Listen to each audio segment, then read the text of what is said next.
This is Crush Rock Mpape, a suburb of Abuja, formerly known as a blasting site, a rock blasting site. But with the recent exposure of the place as a relaxation place, a video went viral on how people relax and do many other relaxation activities here. The place has gained popularity. On the program, If You Were the President, we'll be looking at ways to enhance the potentials of this place as a revenue generating site, by the authorities. With dwindling resources, we have been hammering on diversification of the economy. This place is one of the places that can be maximized to generate revenue in Abuja. My name remains Nkiru Obuli, and with me, my co-host, Lukman Adela King. Welcome. Thank you very much, Nkiru. You see, when I look at this place, it reminds me of what they say, that whatever you're doing, keep doing it. Whatever you are, keep being it. Sooner or later, what's meant for you will actually come for you. You see, this place have actually been in existence for over a decade. At first, it was a blasting zone, but the crush truck, that's the company that used to blast here, left over 5 years ago.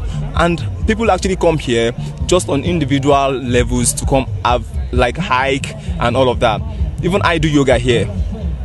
But you find out that recently, I think one of the reasons why this place actually developed so hard is because of the COVID-19 and the restrictions on gardens, parks and gardens, not to open yet. But if you look at the big picture of it is that this place has actually gained the popularity that is needed. Nobody actually saw this coming. Nobody foresaw this.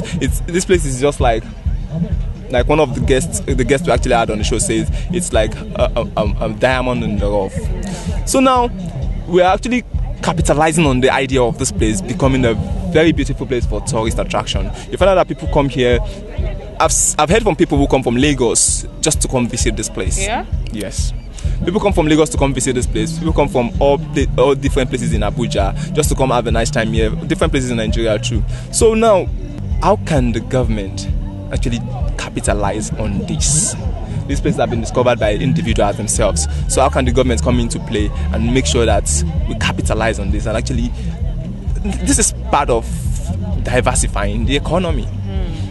So on the program today, we hosted one of the people that come here to relax and also do a kind of publicity for their place. It's a place whereby you can relax and sell wares, showcase yourself, and have fun at the end of the day. And he said so many things about how the government can actually capitalize. He spoke about the road leading into this particular venue, how bad the road is. And I also remember I talked about the road that leads in and out of Mpape, because if you intend to make this place a tourist destination, I do not know how this place will boom with just one access road leading in and out of Mpape, considering that there are various challenges that people might face.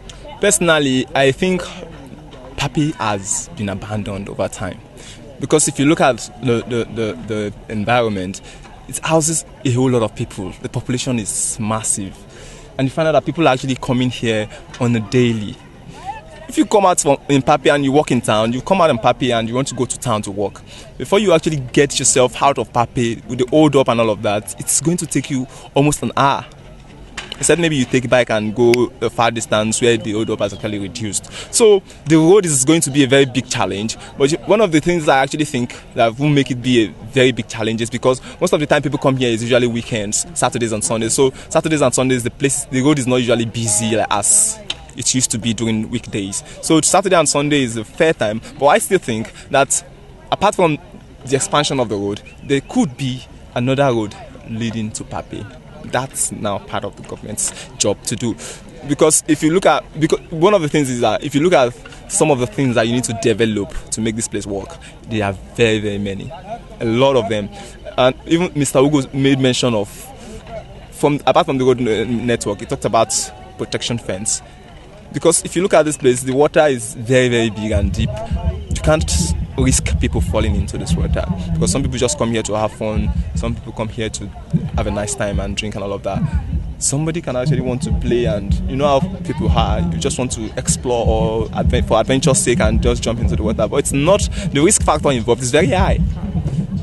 And also the security apparatus, policemen, especially Mpape police. I think the police are supposed to have stationed people here already.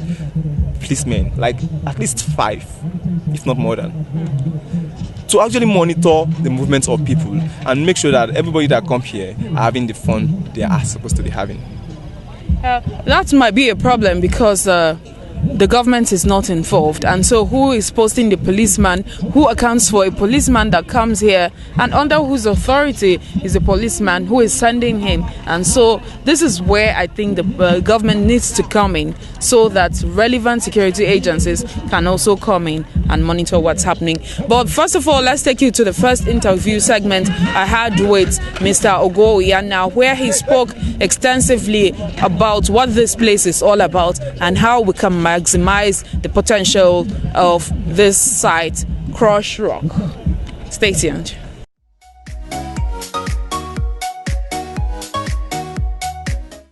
I see a lot of people, I see music, I see sellers, people well dressed. What's happening? Well, basically, if you look at this environment, a lot of people actually want to look for a place to unwind, places to go, and fortunately, it happened that Crush Rock just happened in Mpape. Here used to be, I don't have the complete information regarding this location, but I know that here used to be a quarry site where they blast stones, and after a while it was stopped. It left a huge crater. Water came from the ground plus rainwater. So people usually come here for hiking, come here for personal picnics, come here to chill.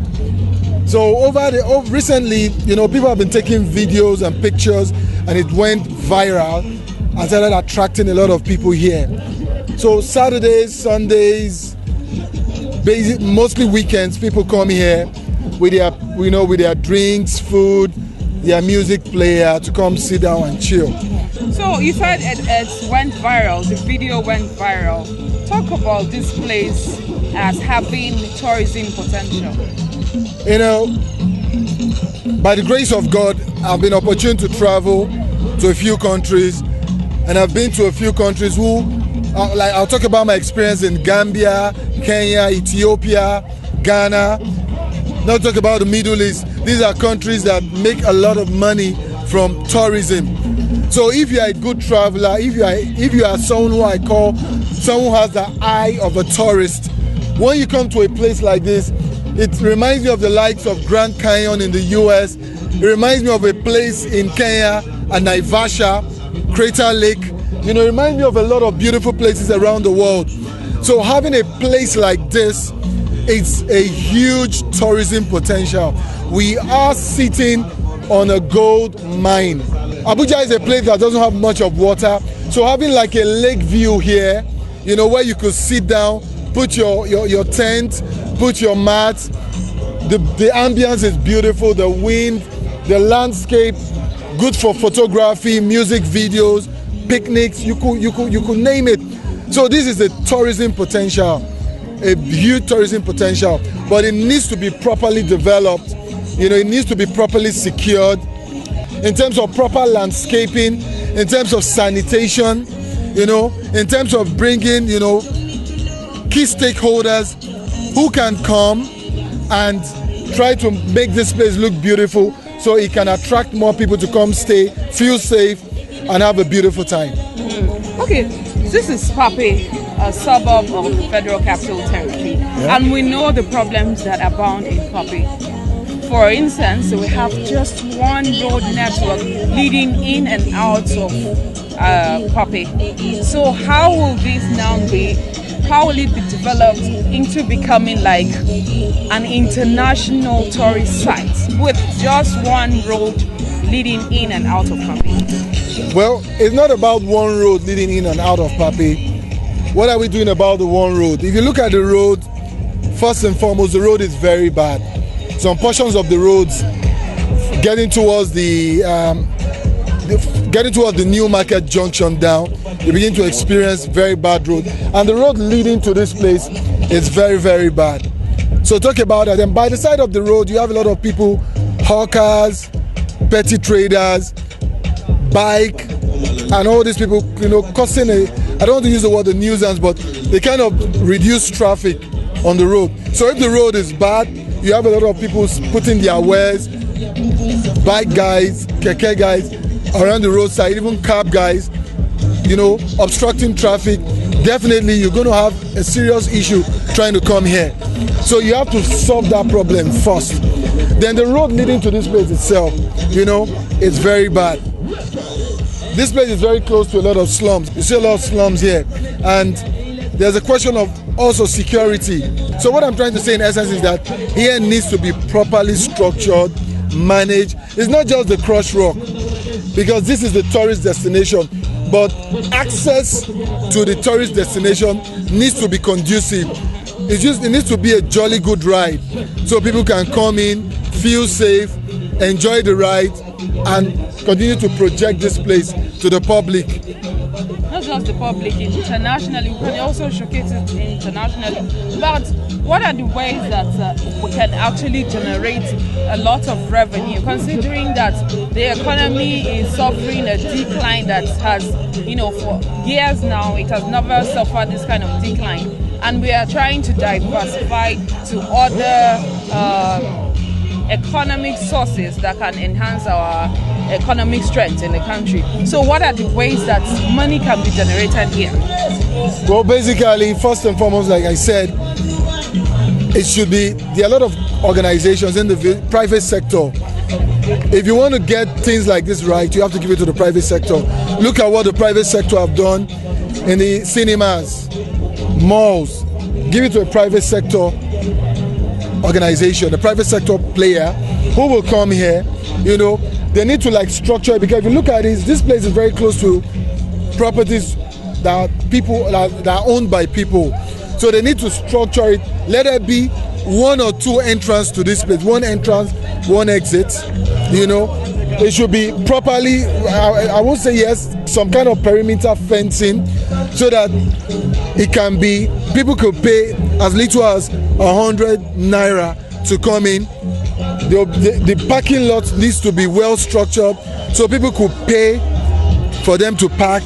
Then in terms of toilet facilities, they could build either mobile toilets or structured toilets here, and people can also pay to use them.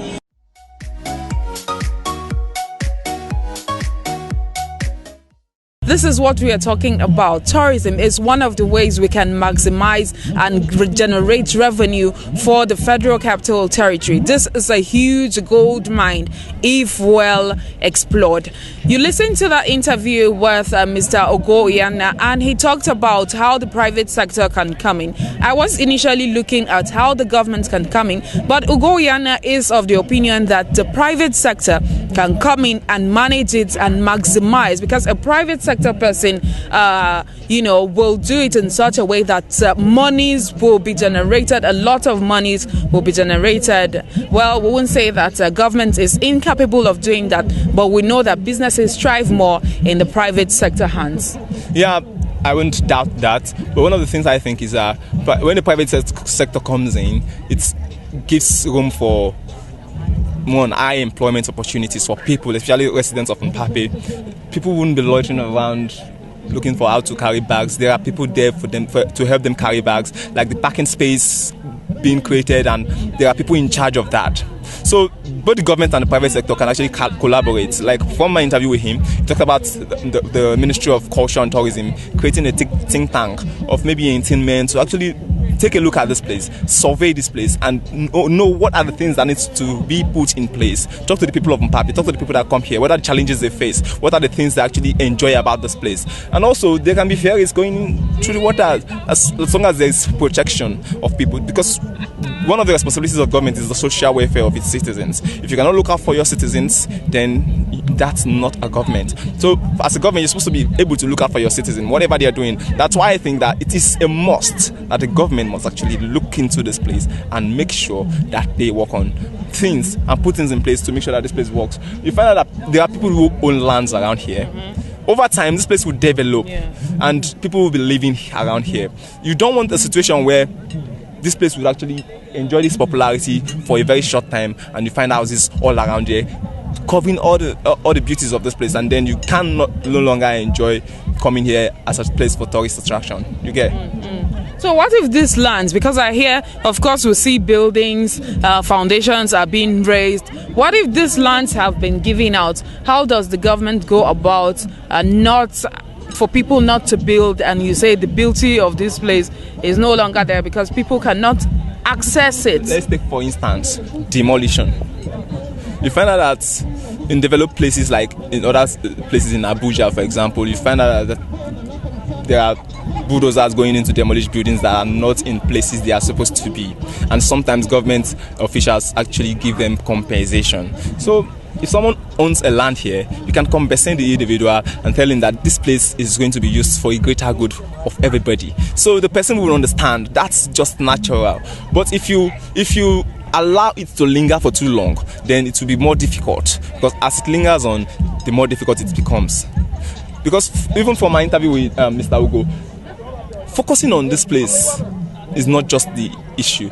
It's also looking at the place it has found itself, Mpape, as a location.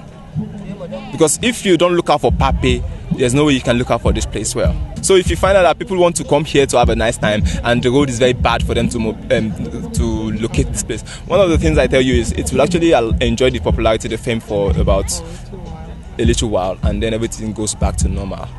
Let's quickly take you to that interview my co-host Lukman Adela King had with Mr. Ogo. We'll be right back.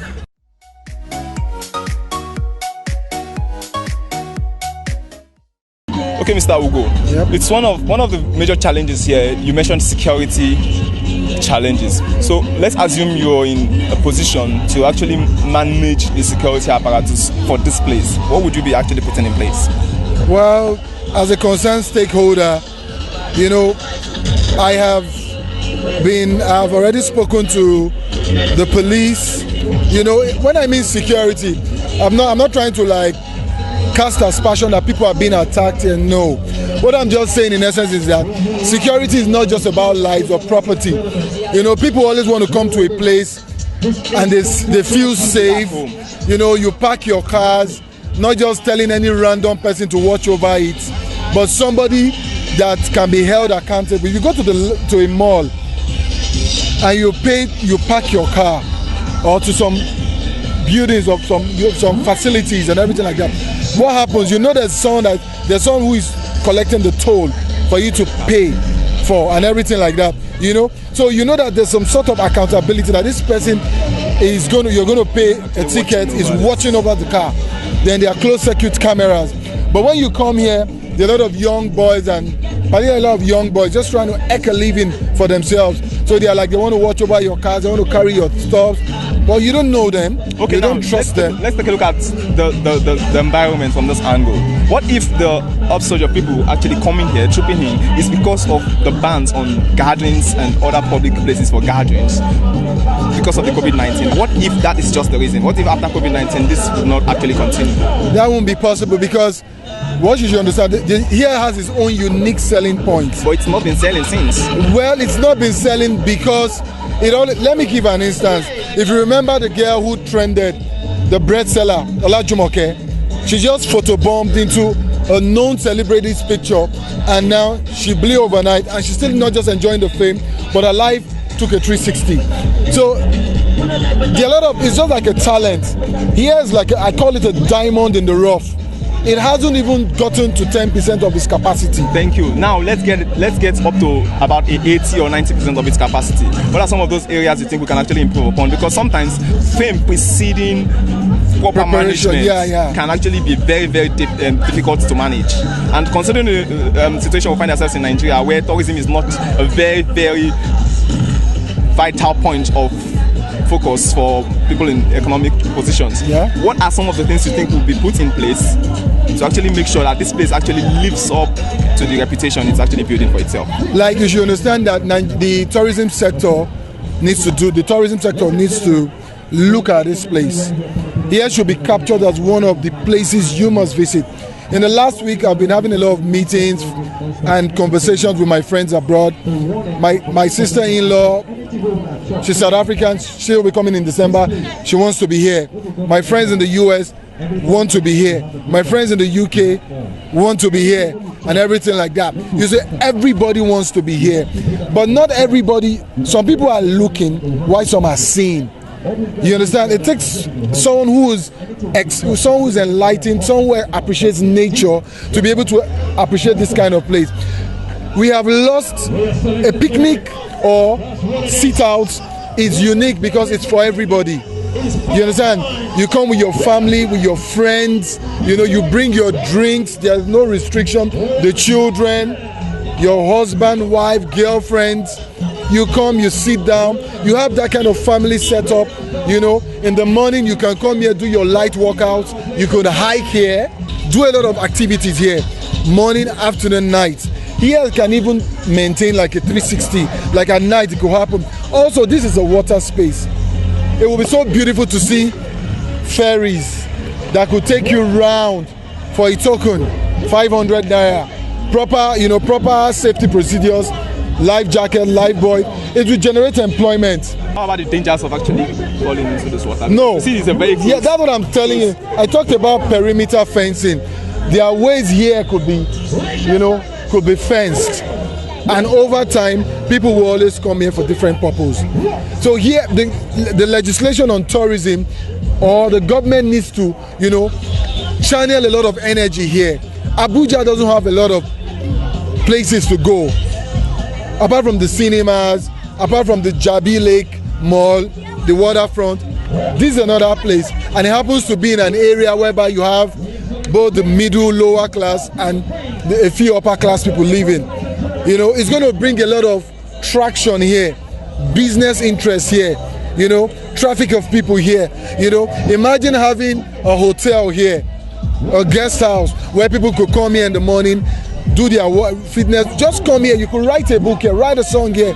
So this is a very beautiful place. This is a romance with nature. All right, you talked about romance with nature. That's a very beautiful point, and I want to take it from that point. One of the reasons people come here is because of the aesthetic value of this place. Yeah. You find out that people snap pictures and post online, and they actually celebrated for that, having found out this kind of location. But you find out that when it's raining, there's nowhere to actually hide. People have come here to actually rest, to actually have a nice time, but now it starts raining. Well, rain it's a natural phenomenon. It's like it rains on the beach. You understand? When it rains on the beach, what do you do? So what I'm trying to say in the beach, you actually I talked about landscaping. They could have like tents at selected areas. If the weather is bad, then you really can't come out. It's part of the challenges in business. If there's flooding or if there's a heavy storm, planes might not fly. So there will always be that that challenge in every business. But that in Nigeria we enjoy a lot of dry season here. This is up north. Even when it rains, we know the days it rains. We have an idea that the weather report can always keep us updated about the rain. So rain is not a challenge, it's a blessing. We could build tents, we could build taverns, or the rest of that, and people can just stay under that place. Okay, one of the major challenge of tourism in Nigeria is management, because it's not just about building these things and making them available, but how to keep them and manage them and make sure that these things are not destroyed over time. That's what I said. Private sector. When a private investor comes here, he knows that these are stakeholders' money. The money is not just solely his. He's accountable to that money. He's not waiting for some government subvention. He's not waiting for some allocation from the ministry or an MDA or from the presidency to run it. He knows he needs to generate money to pay salaries, to manage the place, and the rest of it. So once a private stakeholder who is business savvy, bring in their investment here, what happens? You find out that everything will go. They will ensure that they give value for money. So I would not, they could partner with the federal government through the Ministry of Tourism and Culture. They could partner with other agencies, maybe the FCT administration or the Buhari Area Council or the traditional institution in this place. But a private sector participant should drive the tourism sector here. Here did not just come up after the COVID-19, but you know, it's like what you call in economics a substitute good. Once you don't have A, B is the closest substitute. So people wanted to go out, people wanted to have a place when the lockdown was eased to relax, you know, and they said coming here. Okay, now let's take a look at COVID-19. COVID-19 is still very much around. Yeah. And now we see people coming in close contact with other people here. Do you think it's a violation to the government's warning of not coming out or interacting with people in environments like this, especially with such close proximity, and you find out that a lot of people are not even using those masks and all of that? Well, what I'm going to say is that the lockdown has been eased. People are already moving out. People are going to work. People are going to the markets. So now the onus lies primarily on you as the individual to adhere to the protocol. So here this is an open place, you know, because here there's no structure, nobody's laying ownership or accountability to this place. So people are coming in and they're coming out, you know. A lot of them are not with their mask. If someone is responsible for this place, if you're going to the mall, if you're going to the airport, if you're going to some public building, there will be someone at the entry point that will ensure that you are wearing your nose mask, that is sanitizing your hands, that is taking your temperature. There's also doing like a security frisk on you, but nobody is doing that here. So that's why I'm saying that here's more, it's still a diamond in the rough. So these are many challenges that should trigger that change, that should trigger that concern from the government, from the area council, from the FCT administration, from the Ministry of Tourism and Culture, to look into this place, set up a think tank, have a round table, and probably see what I can do with it.